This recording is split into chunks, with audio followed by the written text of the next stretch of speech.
د کندهار ولایت د باغ پل په نوم سیمه کې دا لوی پل چې ډیری ولایتونه له کندهار سره نښلوي د بیا رغونې چارې یې پیل شوې او په لنډه موده کې به پای ته ورسیږي.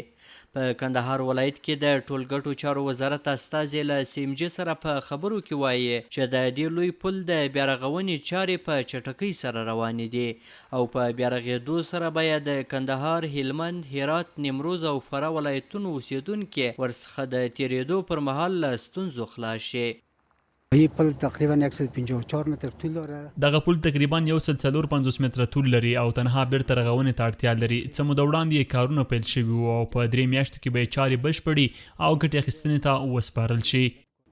د دوی په خبره چې د دې پله پر بیا رغولو $390,000 لګښت راځي او په شاوخوا 3 میاشتو کې به یې کارونه بشپړ شي. فکر کنم 3,90,000 د دې پل په جوړېدو باندې نږدې $390,000 لګښت راځي. دا پروژه 2 برخې لري. یو برخه یې خپله د ټولګټو چارو وزارت مخ ته وړي او بله برخه یو کمپنۍ ته ورکړل شوې ده.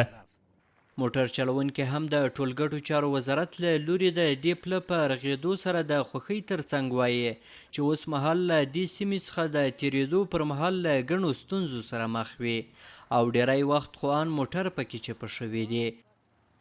دې پله څخه موږ ډېر خوشحاله او ډېر ستړي هم وو چې خراب وو چې رابللو د اګر لار ته مو دغونه وار نه وخته او چې دی دا خراب وو که ډېر درلودلې نو په موږ ډېر دنې خوشحاله یو چې دغه خلک دا پل جوړوي. خدای ژر جوړ کړي، دا مسلمانان به ورسره وسا سي. اول موږ ورسره وسا کېږو، مریض را سره یې ښه پر طبیعت را روان یو، نو موټر ته مو هم تاوان نه رسېږي، مریض ته مو هم تاوان نه رسېږي. دا پل په جوړېدو خوشحال یو. دا خلک مؤمنان ښځې کوچنیان ګرده په دا رود کې اوړي، ډېر په تکلیف دي. پل جوړ شي ډېره ښه خبره ده. خطر هم ده دا پل چې دا پل ونه نړېږي، موټران به مو ساتي. دا اوس وګوره موټران پر کومه خوا روان دي. د دوی په خبره چې د باران د ورېدو په وخت کې زیات شمیر مسافر د پله یوې او بلې غاړې ته په دې رود کې د اوبو د راتلو له کبله بند پاته وي. دا په تکلیف دا پل سره وام ستا چې ونه نړېږي هر یو باندې په دا پل د چابک تېرېږي. نو پیدا دا پل ونه نړېږي. خو ډېر تکلیف په دا روز موږ تېرېږو. نو موږ ډېر خوشحاله کېږو دا پل جوړ شي د خیره. زیات بیخي مور بازاب له دې پل څخه ډېر په تکلیف یو. نیم ساعت وخت مو ضایع کېږي چې له دې ځای څخه تېرېږو.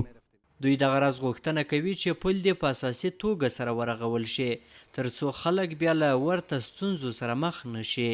د پل په جوړېدو موږ ډېر خوشحاله یو، خو یوازینۍ هیله غټه هیله مو د خلکو څخه دغه ده چې دغه پل کار تخنیکي کار پر مخ ژر چسپانده ویسي چې دا لاره د لاندې لاره ډېره بده خرابه ده.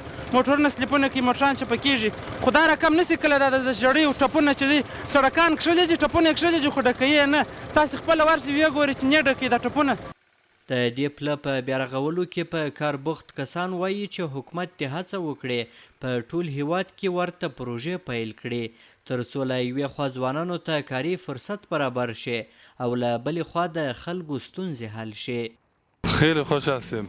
ډېر خوشحاله یم چې دلته د کار زمینه راته برابره شوې ده. له سرپرست حکومت څخه مو هیله دا ده چې په ټول هیواد کې داسې پروژې پیل کړي تر څو ځوانان مو خارج ته له تګ څخه راوګرځي او خپل هیواد کې کار وکړي.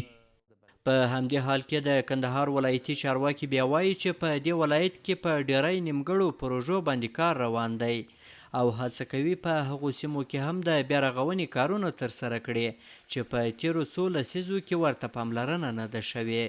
د باغ پل څخه تر میوند ولسوالۍ پورې د پاخه سړک ترمیم دی او جوړول دي. په ځینو ولسوالیو ته چې هلته تیرو جګړو پر مهال باندې پلچکونه او پلونه وران سوي وه هغه جوړ سوي دي. پر ځینو باندې کار روان دی. په دې کې د ارغنداب ولسوالۍ د تابین پل یادونه موږ کولی شو چې په هغه کې 2 میلیونه لګښت ورباندې راغلی او دغه لګښت ټوله اسلامي امارت پر غاړه باندې واخیستی.